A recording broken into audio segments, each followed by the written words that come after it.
Hello, citizens of McPherson County. I hope everybody weathered the storms last night. They were sure popping up all over the place. Some of them looked pretty gnarly, I will admit, and I was outside watching for the clouds doing some spitting, but I didn't see anything. And I haven't heard any reports of any damage or anything anywhere. So I think we did okay on this one.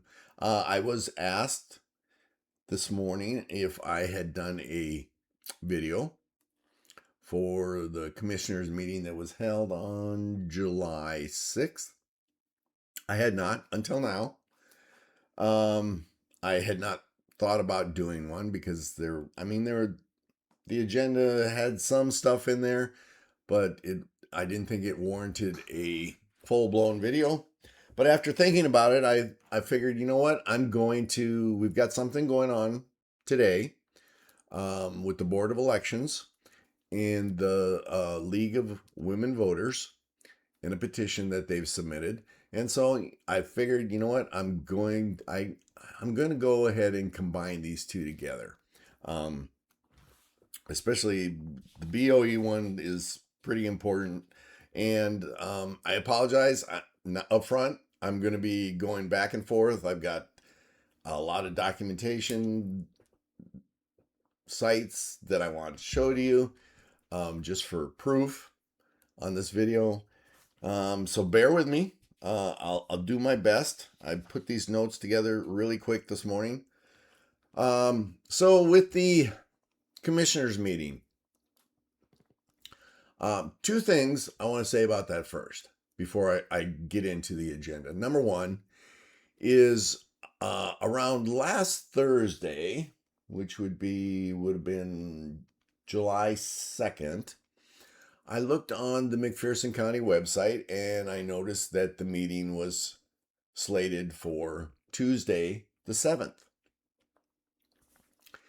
And on Monday, after the fact, come to find out that actually the meeting was on Monday, July 6th.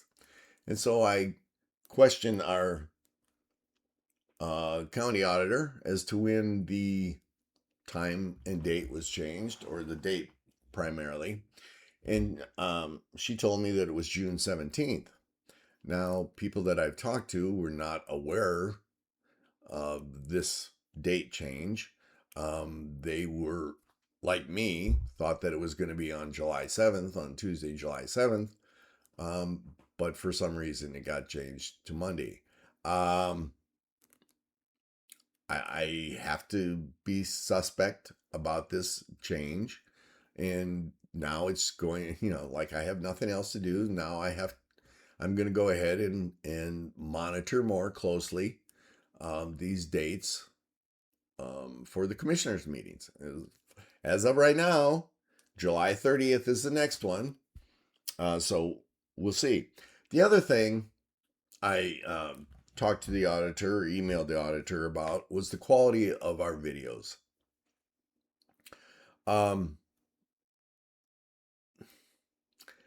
What word can I use? I'll just say they're very bad. If you watch other city council videos, if they have them, or other county commissioner meetings that have them, they have, as far as I'm concerned, really good quality sound and video. But ours is lacking. And I pointed out that in 2025, the videos, you could see every commissioner. And now all of a sudden, you can't see the commissioners on the left side. Commissioner Newharth, you can see Commissioner Fikerd's head pop in every once in a while, but Commissioner Newharth, he's out of the picture entirely. And I said, nonverbals are just as good as verbals, so I would like to see every commissioner. Supposedly there was a camera change or a computer change, laptop change, whatever the case may be. They were using the sheriff's equipment, and then they changed and got it from the Board of Equalization or something like that. Anyway, Um, the quality is still bad. We spend $100,000 on a building over in Eureka, but we can't. I priced some yesterday on Amazon. We can't spend $400 on a decent conference room camera and audio equipment. I don't understand. But who am I to say, right? Who am I? I'm just one of those people on the east side that complains about everything, right? So anyway, maybe if I donate some money. Maybe if we donate some money, huh? Maybe they'll get one then. Anyway, so the agenda. I'm right here. I'm just going to go through and highlight the stuff that raised my attention. One was the Leola Data Center update on that, which wasn't much of an update other than the fact that I think a Mr. Reese from the company came on via Zoom and said that they've resubmitted their permits to the Public Utilities Commission and that they're back in the swing and on track again. He did mention something about the site is downgrading. They're supposedly, it was set at 20 acres and now it's down to 8 acres. It was set at multiple buildings. Now it's set down to one big building. Don't be fooled, people. Don't be fooled. This is what they did in Ellendale as well. They started out with one building, and as they're building, they keep adding on.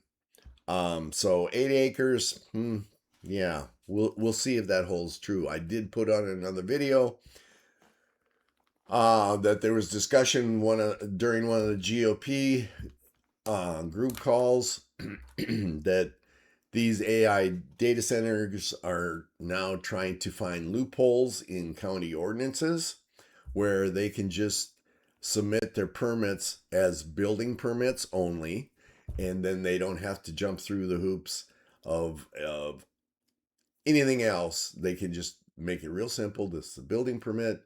Yeah, everybody passes building permits if they're legit. So they're trying to circumvent the system. Whether this is happening with this one, I don't know, but that should be up to our zoning board and our county commissioners to find that out. Let's see. Highway department. There's always plenty of discussion in the highway department.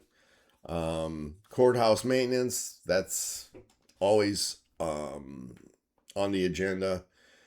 Right now, they did finally make a determination on the ADA lift. Basically, what they're going to do is now go with a 2-tier system. Excuse me, instead of what we have now, where it goes up the flights of stairs and goes around the corner, goes up the next flight, goes around the corner, goes up the next flight. Basically, what they're going to do is they're just going to have where it doesn't go around the corner anymore. It just goes up the flight of stairs. Then you have the person in the wheelchair has to get off and then get on another lift and go up. Hundreds prices. I think the price was at $130,000. Don't quote me on that. That was the other thing in yesterday's meeting. There were so many numbers flying around out there. It really was difficult, especially with the quality of the sound. It was really difficult to keep track of all those numbers flying around out there.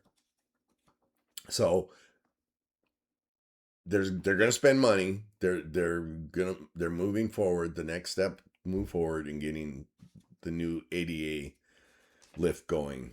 So then they will discuss budget adjustments and the 2027 provisional budget.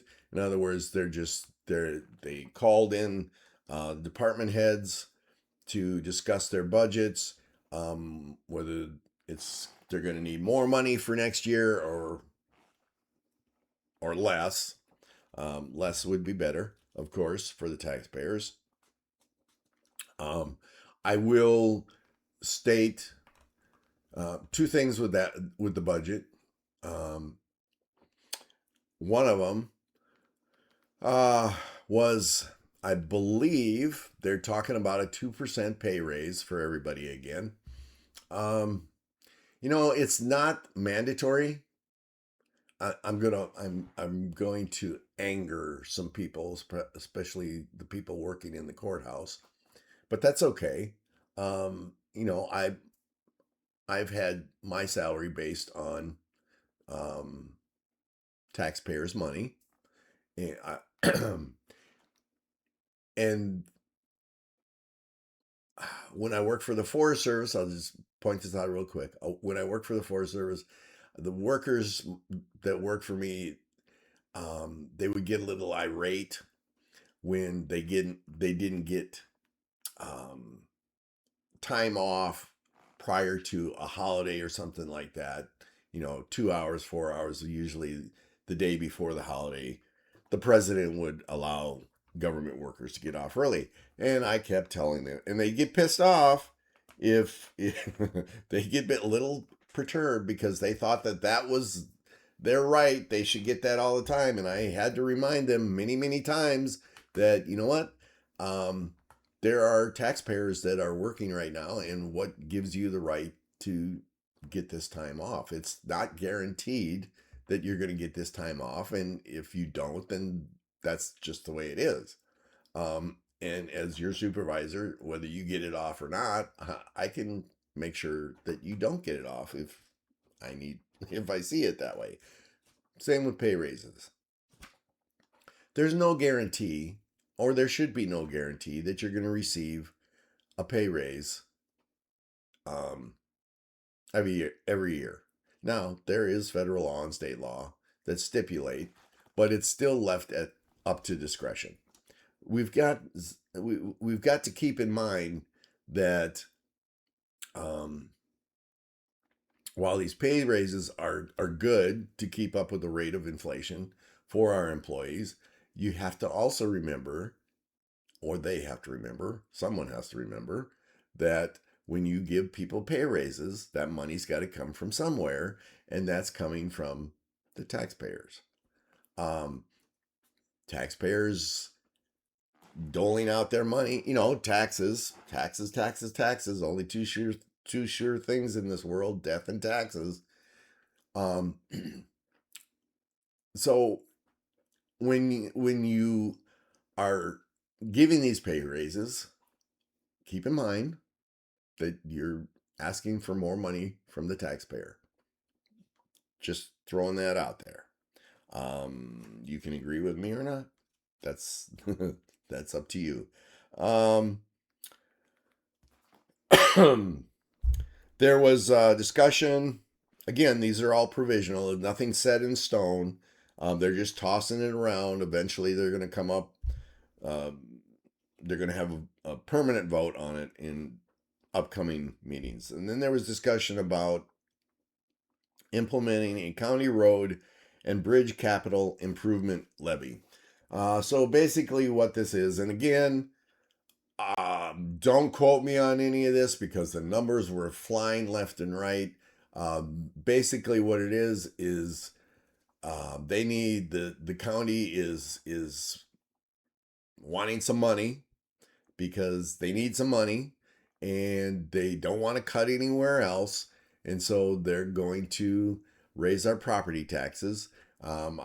It could be they want to get basically raise our property taxes to get an additional $150,000 for the county.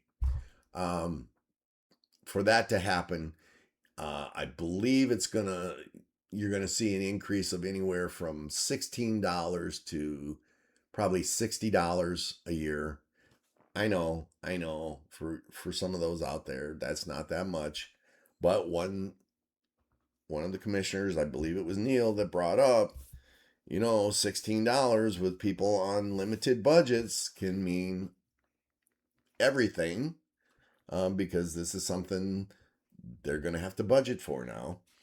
So look forward to that coming. Your property taxes are going to go up a little bit. Then something else that was brought up, and this will be the last thing that I'm going to talk about on here because that was primarily it. The other thing that was brought up, and I'm going to, like I've said in other videos, when commissioners do good things for the county, I will commend them. And on the same hand, if they do things that I don't agree with, I have the right, and many others have the right, to speak out about anything that we feel they're not doing right for the county. But yesterday, Commissioner Mark Opp brought up the idea of removing our not Secretary of State. That's the next part of this.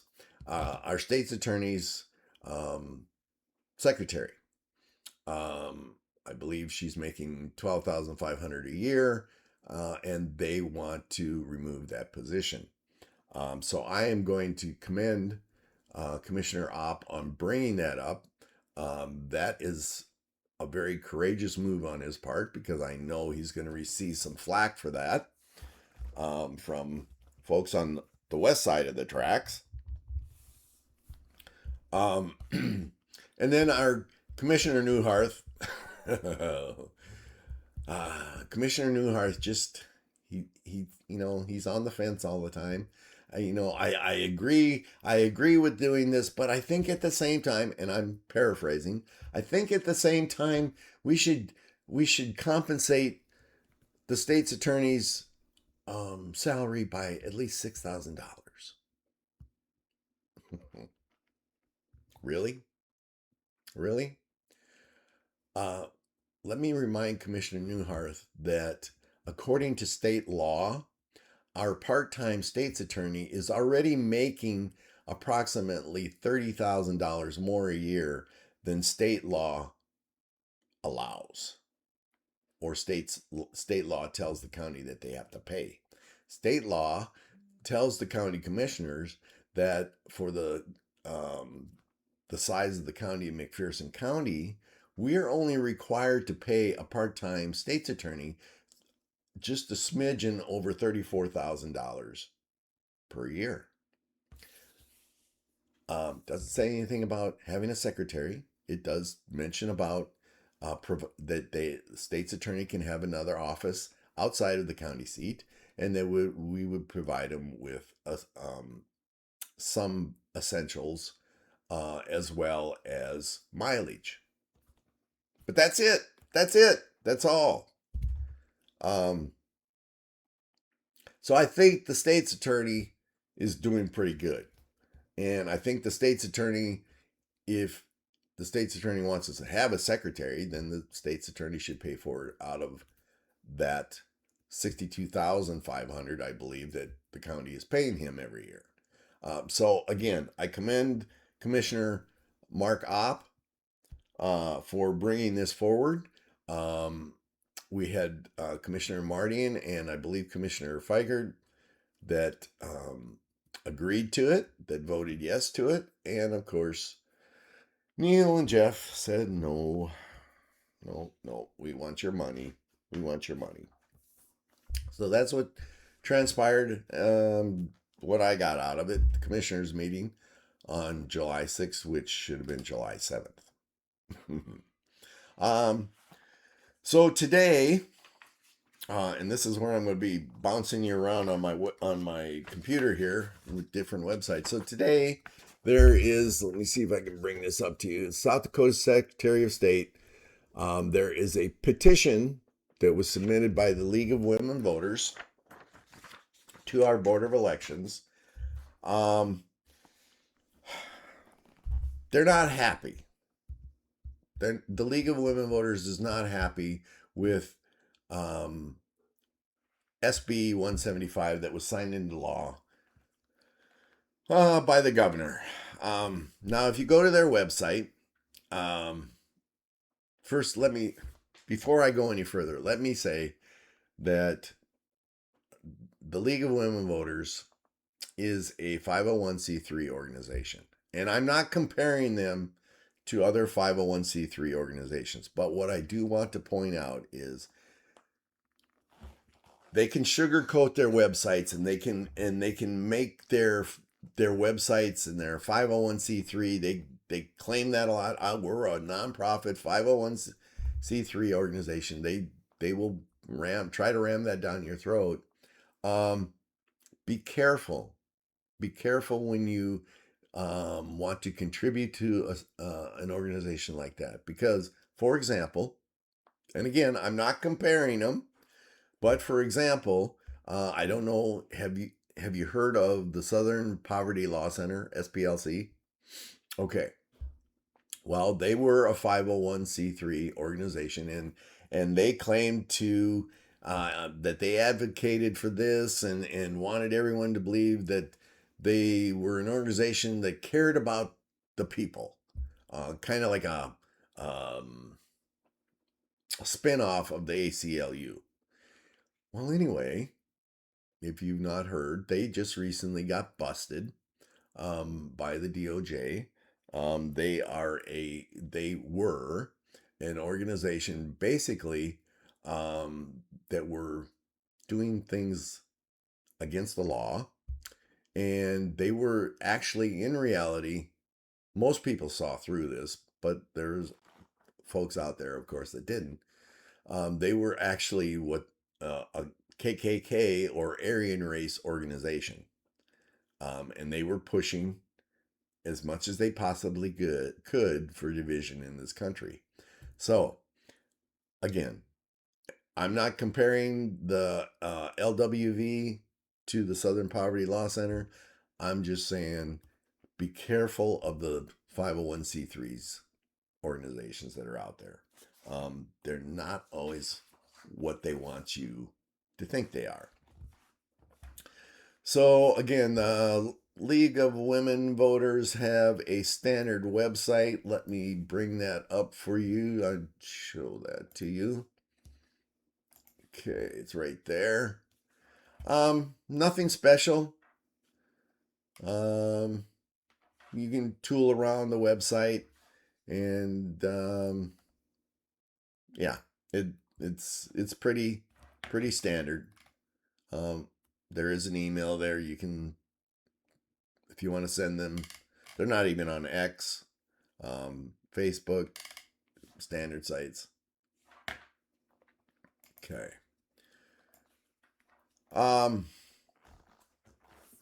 So what's happening is that they've sent a 31-page petition, letter, or whatever you want to call it, to the Board of Elections, citing many discrepancies with SB 175, as I pointed out.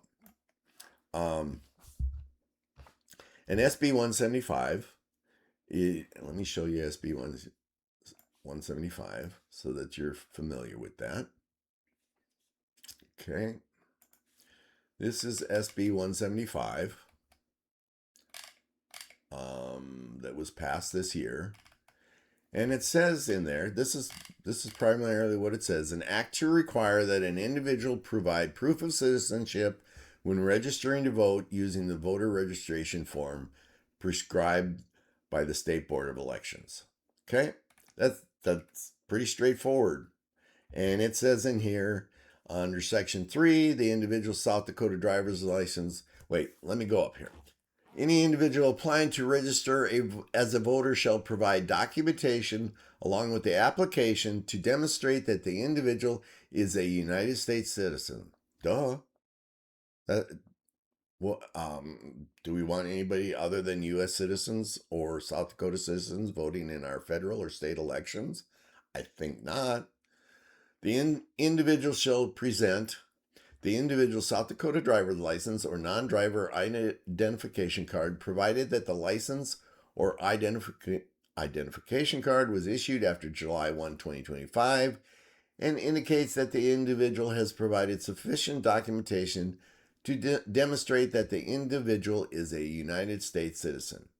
A valid driver's license, which let me stop there, which in California really doesn't make a difference, because the DMVs in California issue out driver's licenses like water to all the illegals that are in their state. Number 2, a valid driver's license or non-driver identification card issued by any other state or territory of the United States, provided that the license or ID card indicates that the individual has provided sufficient documentation to demonstrate that the individual is a U.S. citizen. That number 3, the individual's tribal identification card, or this is key because I'm going to be talking about this some more. Number 4, a legible photocopy of the individual's birth certificate, a passport, certificate of naturalization, or then it says if an individual provides a copy of the certificate of naturalization, the county auditor must verify the number of the certificate of naturalization with the United States Immigration and Naturalization Service. Okay. You got all that straight? Good old laws. So anyway, in this petition, like I said, it's 31 pages. I wanted to show you SB 175 because I'm going to show you something else that mirrors that. So in this 31-page petition, which if you read the fine print,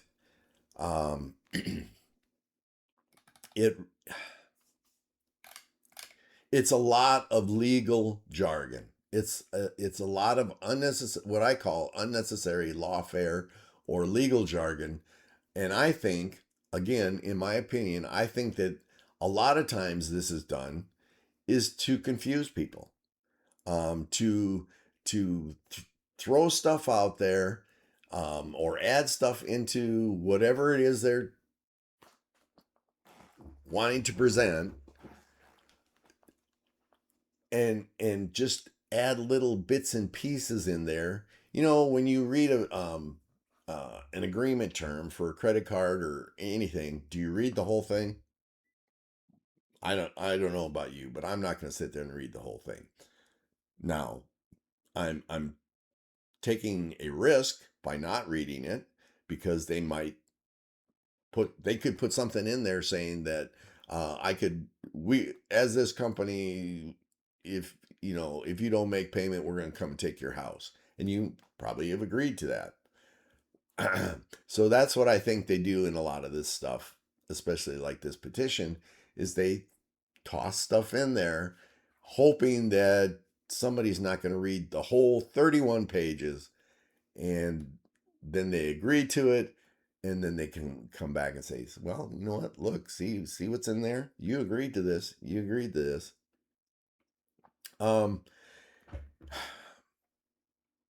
and so like I said, they're not happy about SB 175, and they claim in this petition, in a lot of it, that their argument is that the auditors across the state are not uniform, which I find rather hard to understand because the law just came into effect, but that they're not uniform in their handling of voters and the voters need to register and things like that. Well, if that is true, if that claim is true, then I would recommend that the Secretary of State and the Board of Elections get off their backsides and make sure that the auditors are all speaking the same language when it comes to something like this.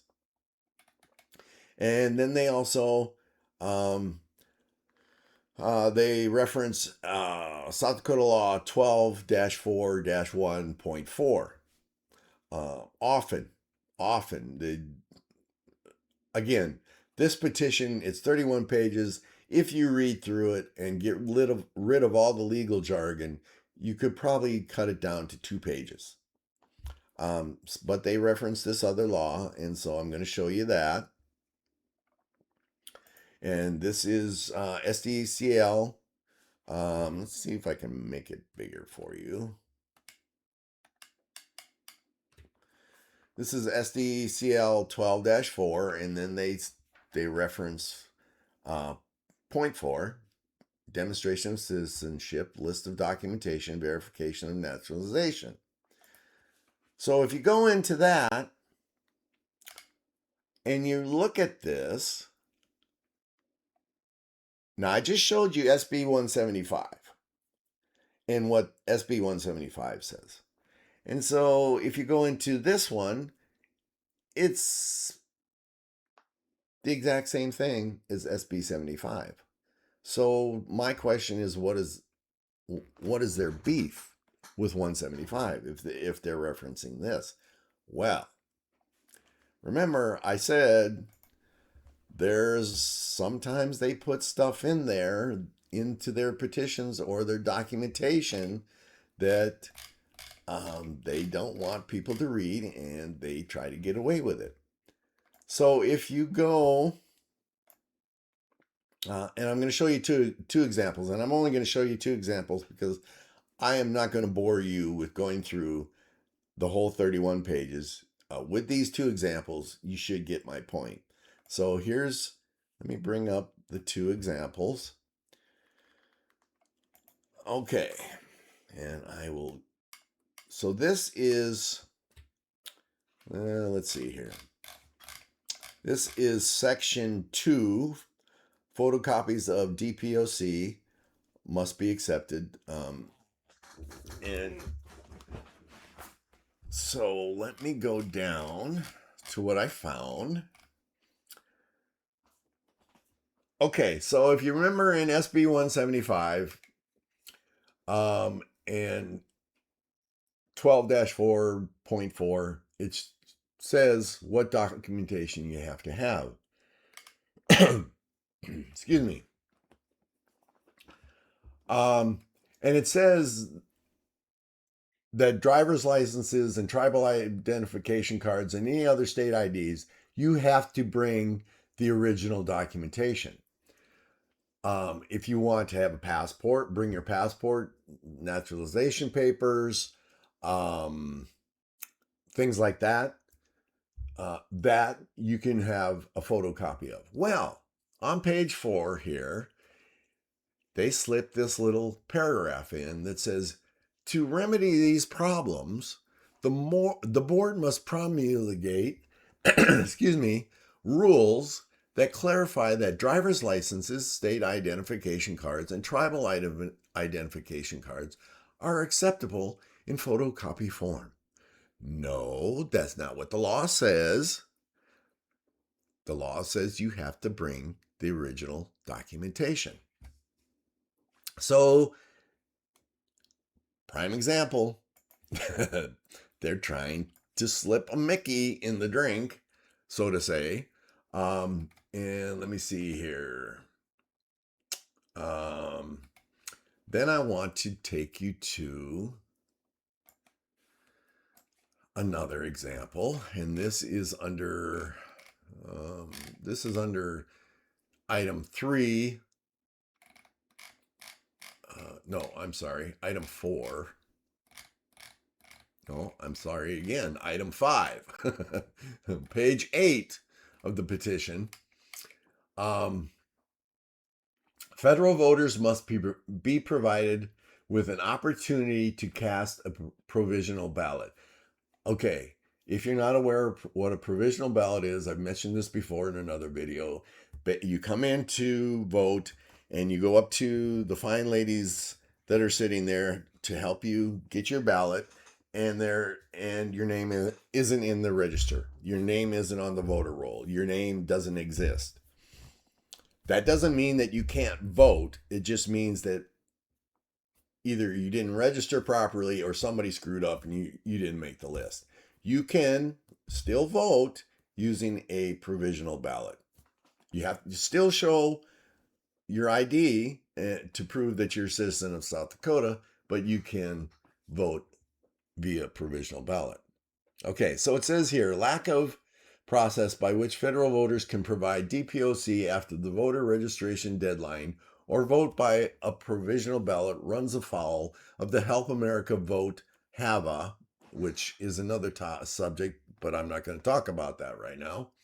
requires states to allow voter whose eligibility is contested to vote by provisional ballot, like I just said. Here, however, the state has provided no opportunity for voters whose DPOC, proof of citizenship, has been rejected or not yet provided to vote by provisional ballot. To comply with HAVA, the board should promulgate a rule that allows a voter who has not provided proof of citizenship. Let me read that again. To comply with HAVA, the board should change the rule that allows a voter who has not provided proof of citizenship at the time of registration or before voting to cast a standard ballot as a provisional ballot, and allows the voter to provide proof of citizenship by the regular ballot cure deadline. Really? So they're saying, just let you vote. That's okay. We don't care about your ID. We don't care about your proof of citizenship. Let the people vote. Come on. We don't care where they're from. Just let them vote in our federal and state elections. It will help. It will help the state elections. Those, like I said, those are just two of what I found very quickly as I was skimming through there. There's more in there, but I just wanted to provide you with these two examples. So I reached out via email to the Board of Elections yesterday. I think it was yesterday. Yeah, it was yesterday. Asking them why they're even entertaining this petition, as technically they have no legal authority to change laws. And I received a reply, and I'm going to show you that. I received a reply from Scott McGregor, one of the Board of Elections people. And let me see if I can make that bigger for you. Okay, there he is, Scott McGregor, Board of Elections. Board of Elections, this is his reply. The Board of Elections does not need specific legislative authority to enact rules it deems necessary. State Law 2-1-9, promulgation of rules by board, specifically provides the State Board of Elections shall change rules pursuant to Chapter 126 concerning forms for voter registration and voter file maintenance, forms and color of ballots, forms for notices, the uniformity of election procedures, the operation of the State Board of Elections, the procedure to accept a petition and verify petition signatures, petition forms, including petition size and petition font size, envelopes for absentee ballots, or voting instructions to voters and absentee voters, recounts, and post-election audits. In the case of the League of Women Voters Rules request, that is brought under a separate provision of the state's Administrative Procedures Act, allowing certain petitions to be brought to the board to enact rules. Okay. And I'm not going to read the rest. And that's nice. I replied and I said, thank you for your insight. But those are all administrative rules. They are rules. They are rules that are carried out by the Board of Elections based on the laws that our legislators pass and our governor signs. The BOE cannot change laws. But see, in this petition and in this email, they're trying to compare rules or mirror rules and laws, or combine them, making them as one, making them think that rules are laws. So for the League of Women Voters to bring this petition to the BOE to change rules, the rules that they want to change is basically they want to change SB 175. They want to change the law, is what they want. And they can't do it. The Secretary of State and the Board of Elections, again, cannot change it. All they can do, I can't stress this enough. All they can do is advise their auditors on the laws, the state laws that are passed. And I mean, because what he sent me in his email was basically a bunch of administrative responsibilities that the BOE has and that the Secretary of State's office has. And that should be a big duh. That's stuff you should be doing. And if you're not doing it, as the League of Women Voters is pointing out in their petition, again, then the Secretary of State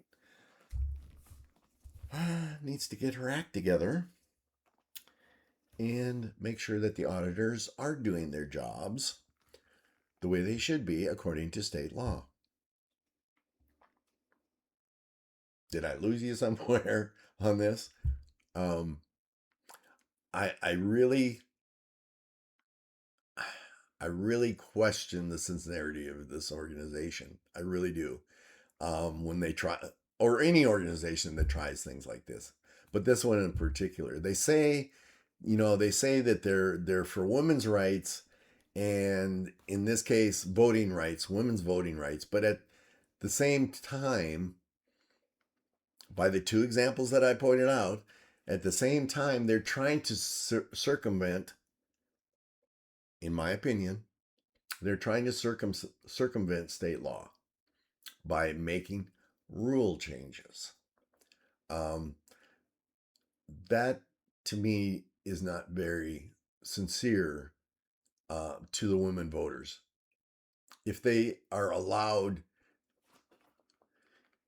in my opinion, if they're allowed via this petition to circumvent rules or laws based on proof of citizenship to vote, so what you're telling me then is that somebody from out of state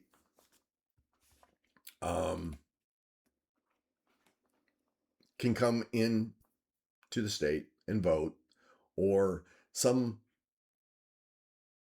non-citizen can come into the state and vote, and it cancels out the citizens of South Dakota. The women of South Dakota cancel out their votes. Is that what they're telling me?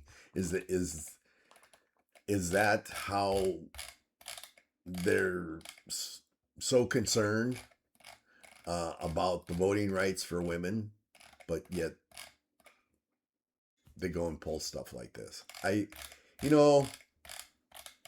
If you're not aware, this has been an ongoing battle. There are many out there in this country that are trying to come in to South Dakota and mess with not only our voting system but our voting laws. They're trying to come in mass, and I've pointed this out before. We've got mail forwarding organizations or businesses that are letting people out of staters use their business address to register to vote. That's not legal. That's highly illegal. And hopefully our new Attorney General, Lance Russell, will do something about that. But there are many out there, I got off track. There are many out there that are trying to turn the red state of South Dakota into at least a purple state at this time. And I believe that the LMV is one of these groups, from what I just pointed out and what their petition says. Now, again, the BOE is going to be listening to their petition, or talking about their petition. Here's a schedule of their agenda. Hopefully, enough people have contacted the Board of Elections to let them know that this I mean, they're not required to, but they can take the petitions of people. But I would hope after seeing this and reading it, I hope they read it thoroughly, that they just tell them, thanks, but no thanks. We're not gonna be making these rule changes. We will make sure that the auditors are doing what they're supposed to be doing. Thank you very much. And then wave goodbye. And that's the end of it. South Dakota, I South Dakota is trying to be infiltrated, as I've said, by so many that are trying to change the state. It would amaze you.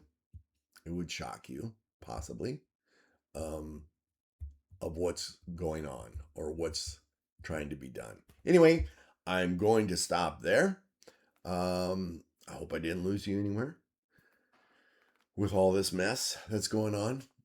We will catch you later. Until the next one, whenever the next commissioner's meeting is going to be, and whether the agenda tickles my fancy on whether to report it.